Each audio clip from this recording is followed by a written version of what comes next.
Hi there, I'm Amy. And I'm Sue. And we're the mother-daughter duo behind Chatter Matters. Each week, we're going to be chatting through everyday challenges and how we navigate them as two women from different generations. So get yourself comfy, grab your cup of tea or coffee, and let us show you why Chatter Matters.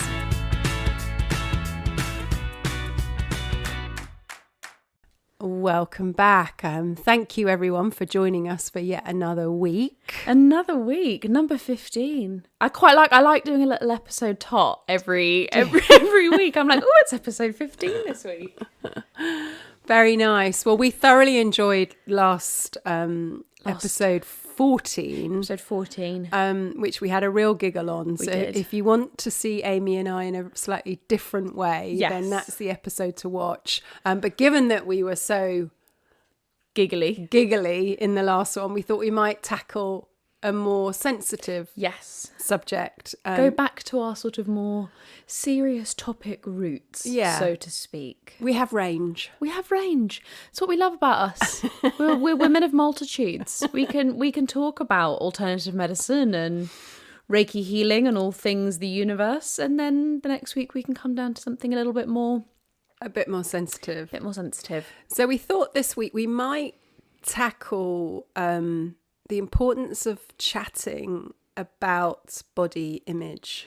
yeah, and specifically with the lens of the mother-daughter relationship. I think there's a few things that we want to talk about, outside of that, but I think given that's our dynamic and that's the thing that we can speak to, and I think is potentially of the most use with where we come from like our mental frame. I think specifically, thinking about the role of the mother-daughter relationship when thinking about body image.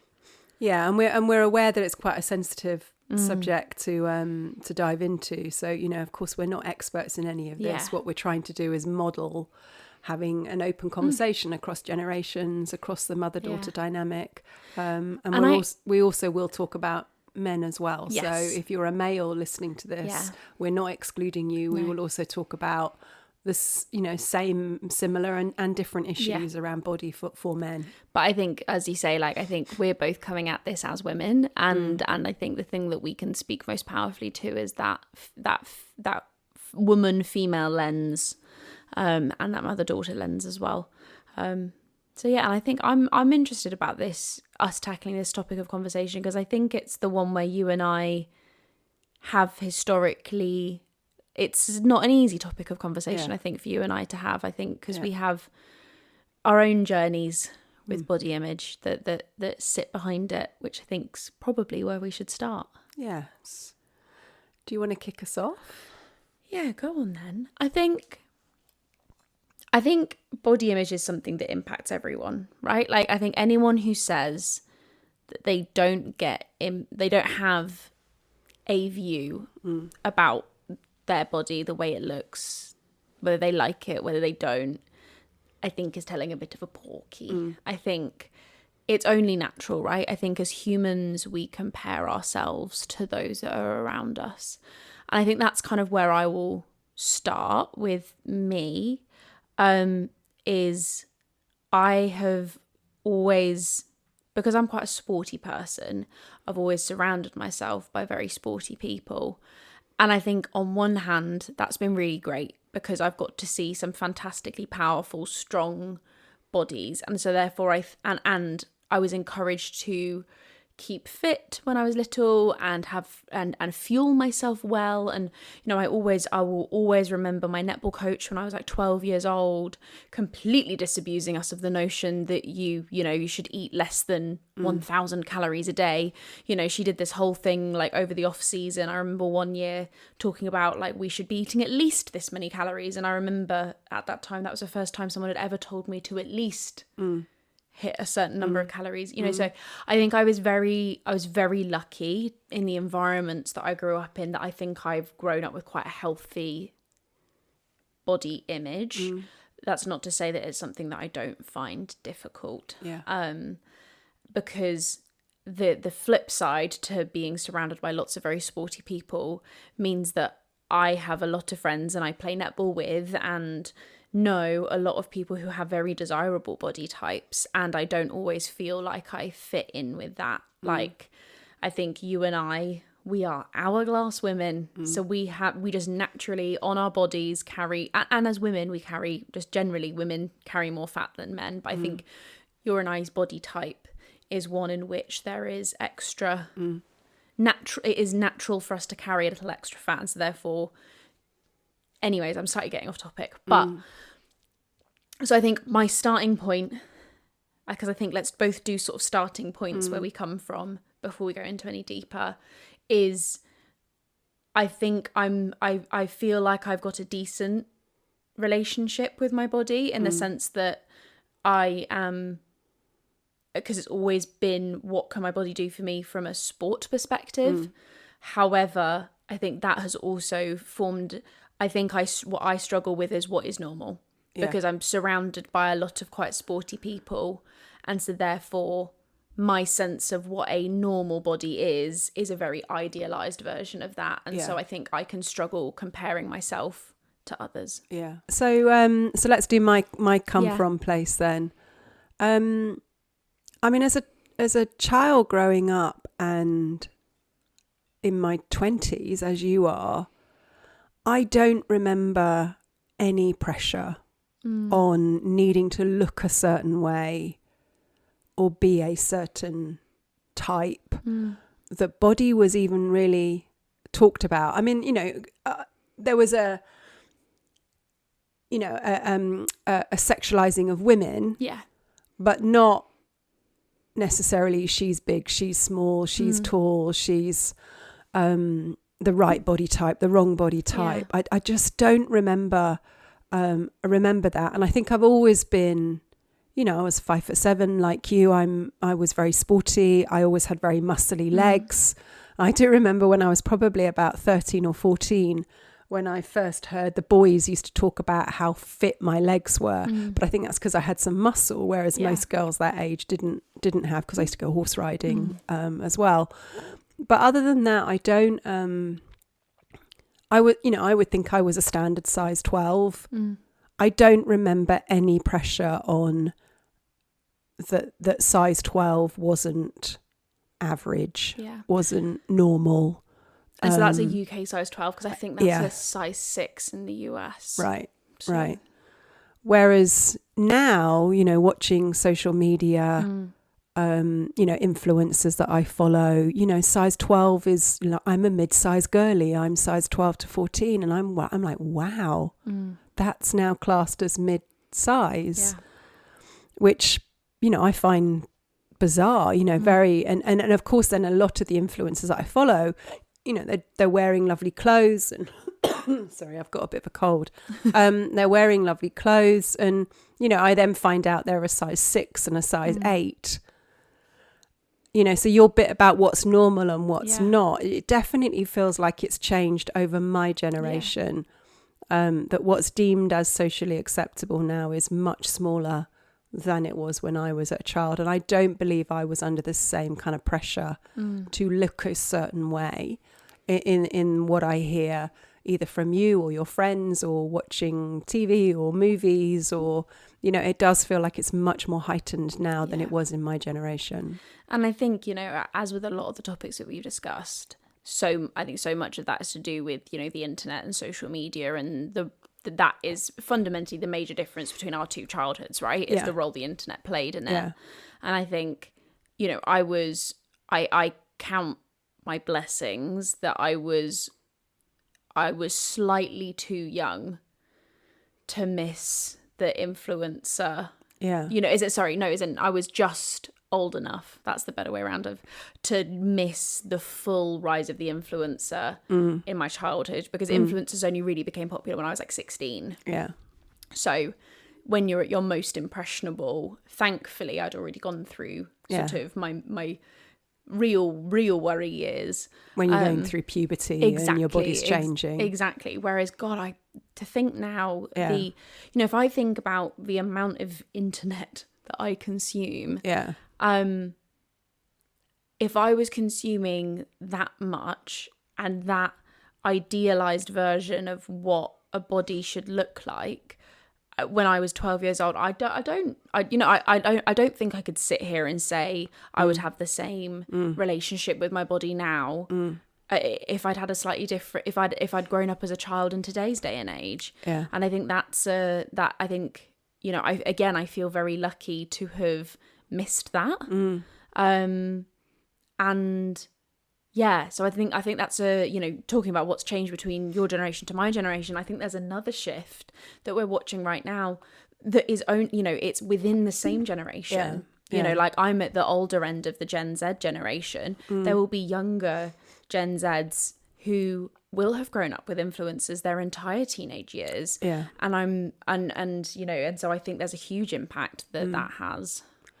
So let's bring it back to kind of the role of mother and daughter, and your take on how important that relationship is in this conversation, and the capacity for mums and daughters to talk about this. Yeah. So I feel like I say this in every episode. I've just re-listened to the episode 14 of it, and I go, and well, because I studied psychology, so this is my calling card for, well, when I studied psychology at university. But I think for me to answer the question, I do rely back on that a little bit, because children they learn in their younger years by mimicking. And so much of a child's learning pattern is through mimicking of others around them.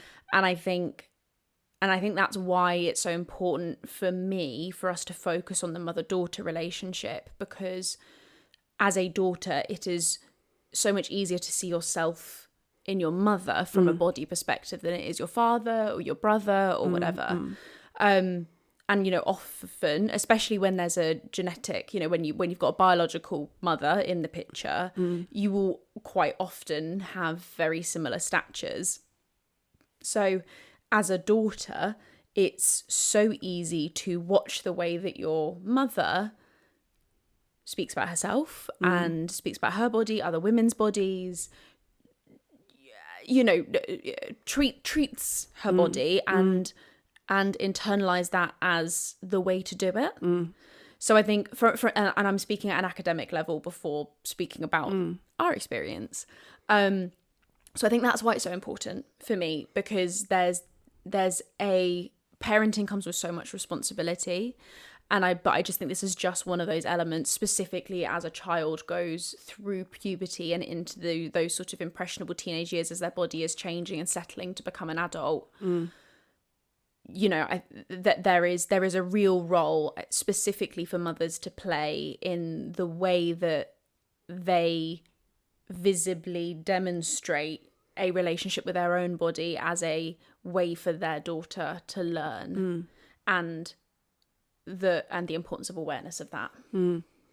I think as if I speak on, you know, with the mother hat on, I mean, I don't know that I'm consciously aware of that all the time when I'm parenting, which is interesting, you know, in how much potentially you're being watched and observed and absorbed, you know, in a more unconscious way. I'm not sure that, you know, in my parenting, there's many things that I was conscious about, but I'm not sure I was 100% conscious about this.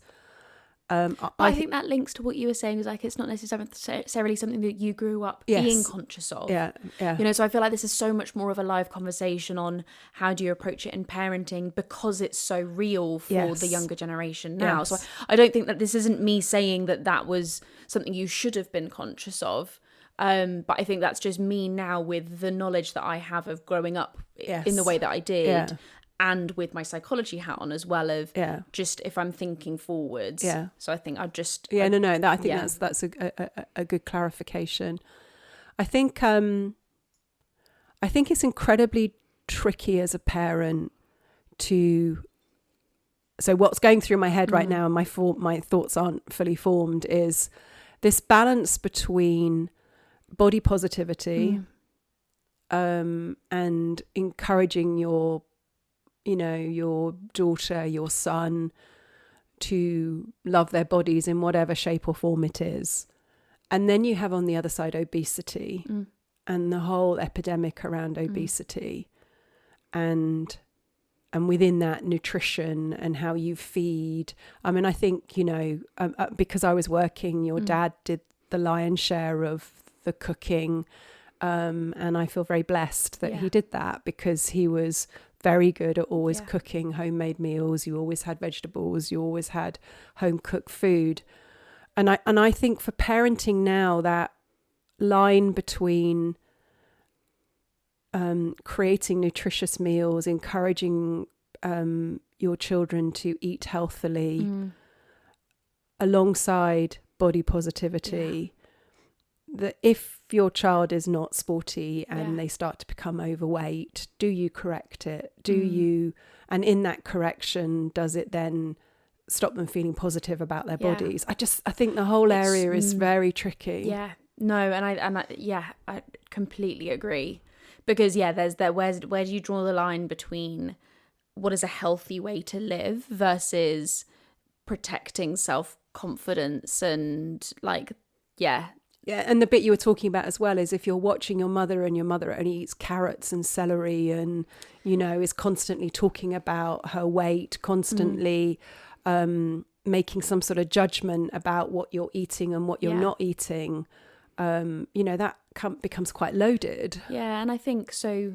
to share and I don't know if I've shared this with you before actually, but I remember when you first started using MyFitnessPal to track food, and I must have been 13, 14. I started doing it because I was like, oh, should I be tracking it as well? And so and I don't journal. I'm not very good at sticking things out, so that's an element of my personality that just meant that I was naturally didn't follow through on that. But that for me was one of those examples of I watched you do it, and then it's is that should I be doing this as well? Because also as a young girl, you're like, I'm an adult, and it's no, you're 13, calm down. And I think what I am conscious of, I think, in today's society, is also rise of plastic surgery and accessibility of aesthetic works and things like that actually, again, and there is absolutely nothing wrong with getting those done. You and I are both very open-minded, very pro, your body, your choice. Yeah. But again, as a child growing up, do you see some of that and go, are they not satisfied with the way that they look? Yeah. Am I going to look like that? And should therefore I not like my nose? Or, so I think and it's not to say that it should stop you, but I think it links back to why talking about it matters. Yes. And I think where we've, and we reached this in another episode that we did around adolescence and the TV show Adolescence and the role of parenting and talking to your children. I think this is another one of those aspects where actually I think today's day and age, you're going to have to start having that conversation so much earlier. Yeah. And I think candor is so important in this conversation of, going back to what we were talking about earlier of it is so normal to compare yourself to other people, and it's okay to not like things about yourself. But that sort of parental weight of how sharing it in a healthy way. Yeah, I mean, where the word that came to my head when you were talking there is, not judging but educating. Yes. How do you, as a parent, encourage your child to educate themselves around it rather than just comparing and then forming some sort of judgment around it. And I think there's some real power in parental vulnerability with some of this as well, of and it's so tough, right, to ask people to say to people who feel insecure about X, Y, and Z but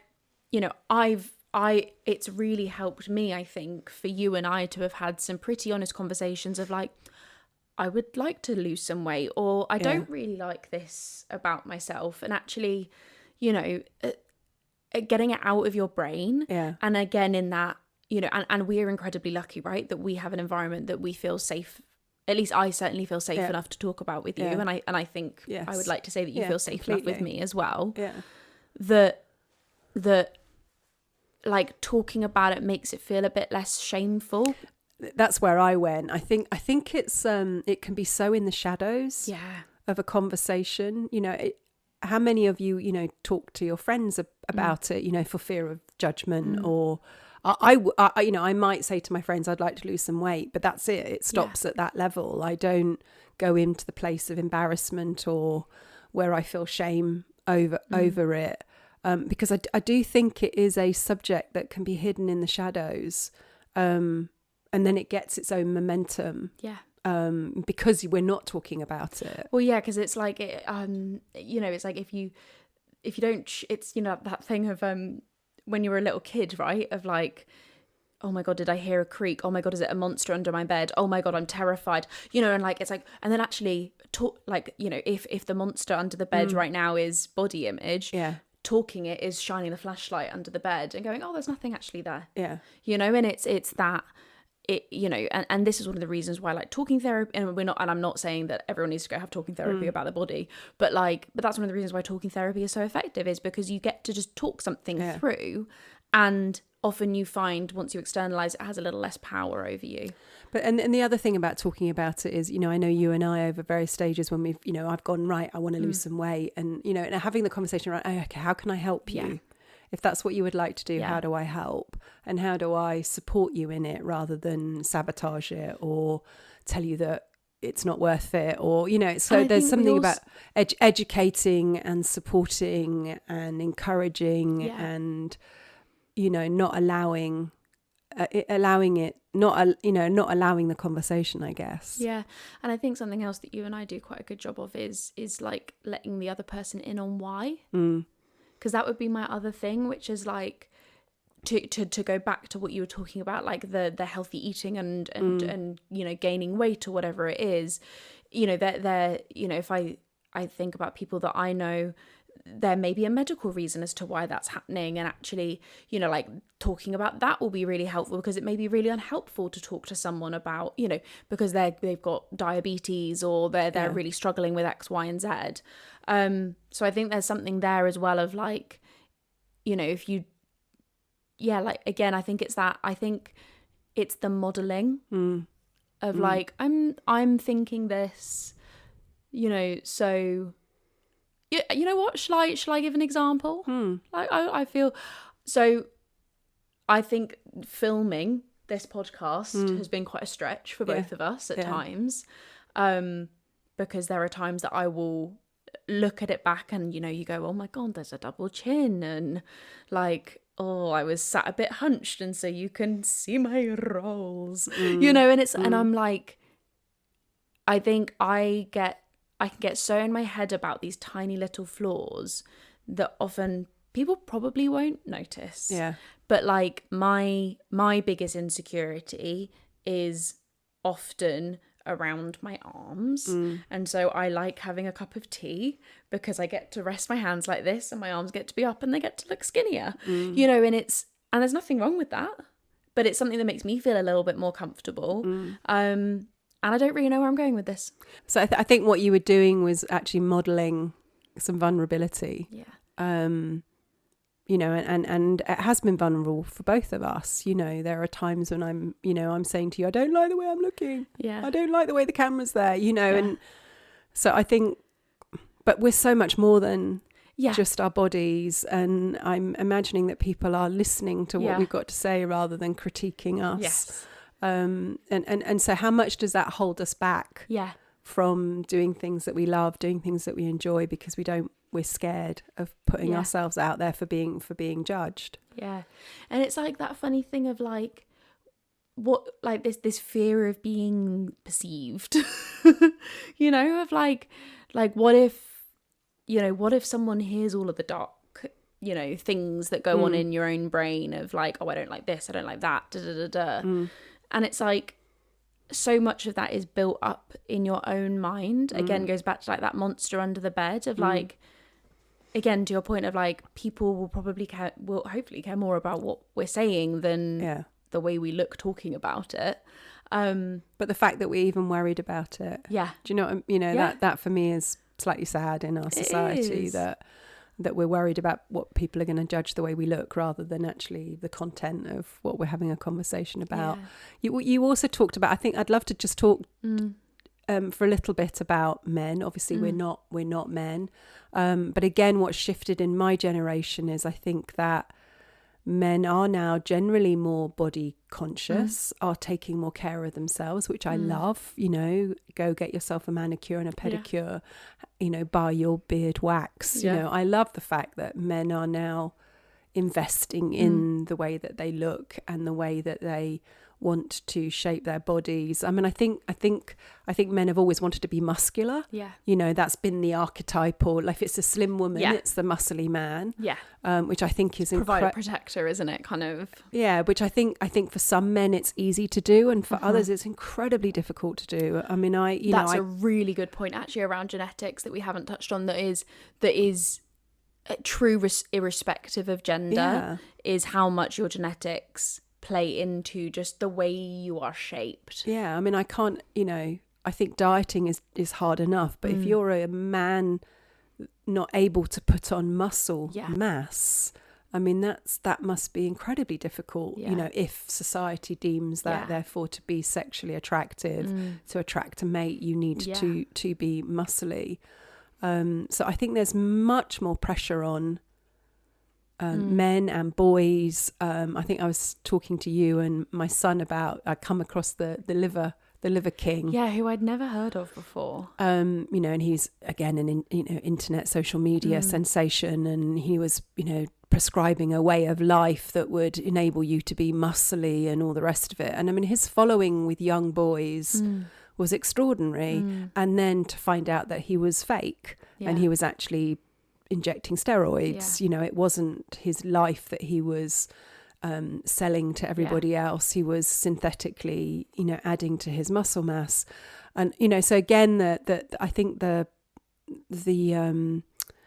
this issue of body image for men now is significantly more ramped up than it was in my generation. And I think it's also, I think we still don't really know the full extent of the impact on men. One, because just still, you know, there are so many charities and people who do such amazing work to make it okay for men to speak up and say what's on their mind and talk about their mental health, but we still have such a long way to go for men to be, you know. So, you know, I was, before this episode actually, I did a little bit of research, and there basically are next to no studies about how many men have eating disorders, for example.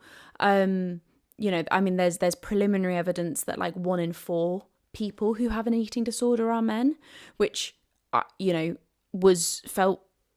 it's one of those things of like, initially I was like, wow, that's a lot, because I think we traditionally associate eating disorders with women. You know, you think like anorexia or bulimia, and for me at least, it conjures up an image of a woman. But then equally I'm like, surely something like that is not so polarized, so skewed. And I think that's you know, that was what I was reading, was that actually there's little to no research on you know, eating disorders as a subsection of this body image issue, and the majority of it's on white cisgender men. You know, so men who are born with a male body, so with a penis and etc. You know, so that who knows, in, you know, other ethnicities, in other cultures, in transgender men, like what the true impact that we're seeing, because just the research isn't there. Yeah, I mean, that's a whole nother subject in itself, isn't it? If you look at you know, transgender living inside a body that doesn't feel like, you know, I don't know, I'm in that's a whole other big thing that again I don't remember. I'm sure it was around, but I don't remember it being a conversation or a topic of conversation. So I think if we were to sort of start to think more broadly, I guess, so we've spoken a bit around the importance of the awareness in the mother-daughter space, just from that pure being able to see yourself as an older version of yourself. But I guess just generally from a parenting perspective, I think, you know, what would be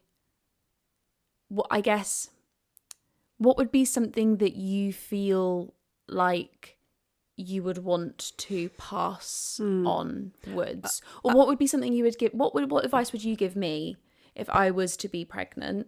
Yeah. Or my brother was to have a child? What parenting advice would you be giving us? I mean, it's only really through this conversation that I can answer that now. Because again, I think, as I said earlier on, I haven't been very conscious of it, parenting. So I think one thing would be to be conscious about it. And I think to be conscious about it, not just for your daughters, but also for your sons. I don't think it's just a female thing anymore. I think it is a male thing too. So I think one would be to be very conscious about the way that you talk about food, the way that you talk about well-being and health and body, and educate, rather than just assume that it's okay now. So I think that would be the big learning if I was parenting all over again. Yeah. I think it's an area that I would want to educate. I educated myself on pretty much everything I wanted to. When you were little, I was an avid reader of various books. I think I'd be trying to educate myself on actually what is a healthy way of modeling, talking, encouraging, in this whole space of body positivity and well-being,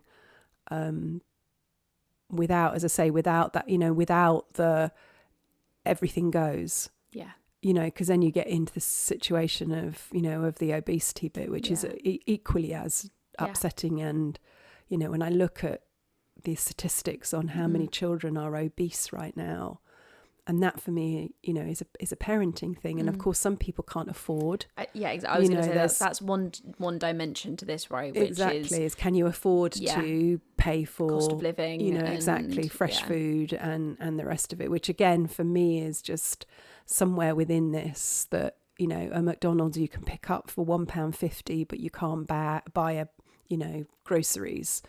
Without it costing a fortune, for me just feels wrong at a societal level.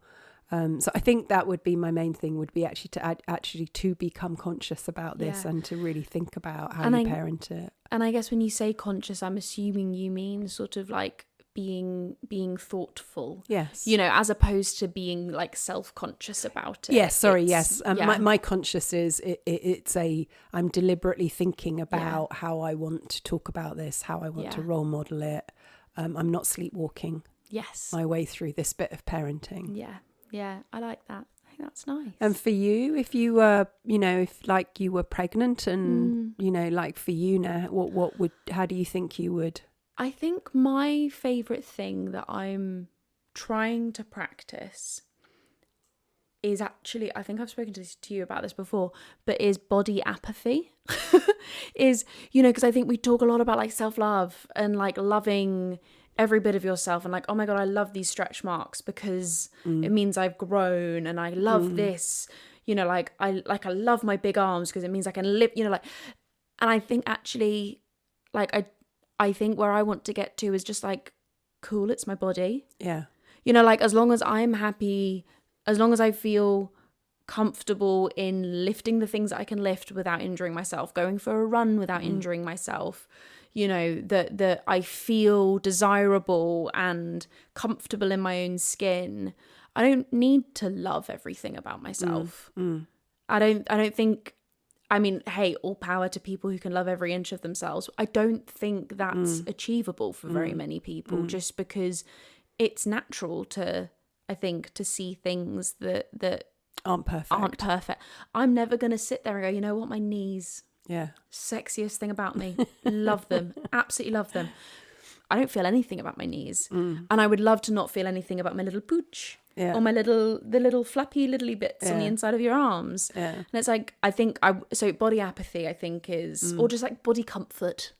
Just being comfortable in your skin. And I think I'm there 90% of the time.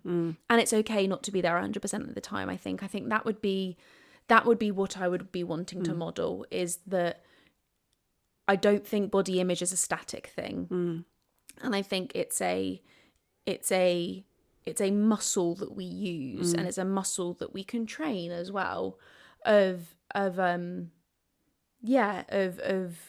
comfort and acceptance. And to your point of modeling, being healthy Yeah. but not only in the physical health sense, but also in the mental health sense of not being derogatory about my own body or other people's bodies. Yeah. I think that would be what I would be wanting to pass on is, I think my own journey, and because I mean, I'm, dieting at the moment, and there's been a mental switch for me. Yeah. And it's been more about health. So less about, what one metric is that I weigh less, but that for me is because at the moment I know I'm carrying too much to be healthy. So I'm coming at it from a health and nutrition and how do I look after my body as I age versus I need to look a certain way. And that has been quite a healthy mental switch for me, and it actually has given me more fortitude, more focus, back to the, you said earlier on about why, I think if I keep holding that, I want to live a healthy life. When I age, I don't, when I look around and I see people aging and they can't walk very far or they can't climb the stairs or so I think I'm trying to educate myself around less about judging how I should be against others and more about actually how do I want to be in order to live a healthy life.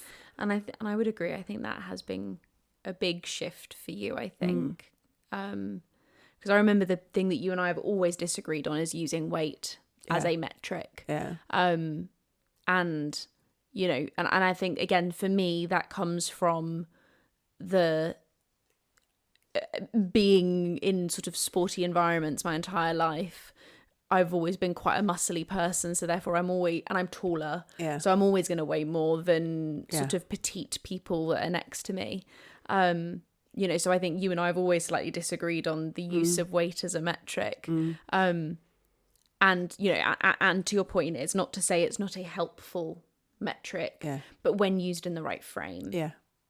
And I think that's what I'm really pleased to hear. Yeah. Yeah. Great. Shall we...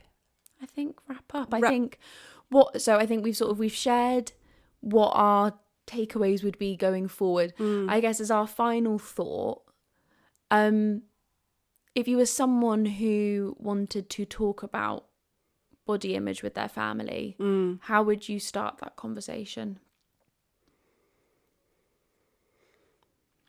Crikey. I mean, I think my first thing is you need to have a conversation with somebody that you feel very safe with. Yeah. So that may not be a family member. Yeah. It may be a friend. So I think choose someone that you feel psychologically safe with. And it's a sort of conversation that's probably when you're out walking. Yeah. Rather than it being like you and I are right now. There's an intensity to how you and I are. Okay, I think that's okay. So I think, it's a sort of let's go for a walk, and talk about it. So it's less you're side by side or you're in a car. Yeah. I think those conversations are known to be easier than trying to have them over the dinner table. Yeah. So I think that's probably my bit of a choose someone you feel safe with and then go for a walk in a car journey. And I guess just talk about how it's an important subject for you and you don't feel like it's something easy that you can share, but you'd like to just start a conversation and would they be up for it? Yeah, I like that. And then my final question is more of, and I'm pulling a Sue, everyone, a bit of a checkout, because I think it's one of the more vulnerable ones I think you and I have done. I guess, how are you feeling? Interesting. I'm wondering what judgments people will have listening to it. I feel on less stable ground than any of the other podcasts we've done. And I'm okay. Yeah. I'm okay to be vulnerable and to start a conversation. I don't profess to have any expertise in this area at all. just sharing our own life experiences. So a little more vulnerable, a little bit more reflective. Yeah. Not as easy as the other conversations. Yeah. And for you? I think something similar. I think it's the topic I was simultaneously most excited for us to talk about, because I think it's so important. And I think, and also because I think it's something that we've had to navigate our way through as well. And sort of same in that it has a weight to it. And it's like, people I know, listen to this. Now they'll know I have insecurities. Isn't that horrifying? But that's the whole point of this, is that we are human, we are flawed, we're going to have insecurities, whether it's about body image or whatever it is. Yeah. And for me, that's the point of these conversations, is that, you know, to worry about things is to be human. Yeah. You know, and I think it's been really interesting as we've progressed through the conversation as well, the more mellow we've got. Yeah. Like we've dropped. We've dropped. The energy's dropped a little bit. Well, because we dropped into some vulnerability, Yeah. and we dropped into there is some seriousness to this. There's some importance to this. Yeah. So, you know, whilst last week was very light and up, Yeah. you know, I think when you're having these types of conversations that are a little bit more vulnerable, a little bit more tricky to navigate, I think it's natural that the field drops. Yeah. Well, so hopefully this is insightful, helpful, interesting, any of the above. And yeah. And as always, if you would, you know, like us to chat more about this, or it sparks something in you, I guess, you know, reach out, chat to someone, you know, about it. And thanks for listening for another week. Fabulous. We will see you next week. All right, take care. Bye-bye. Bye.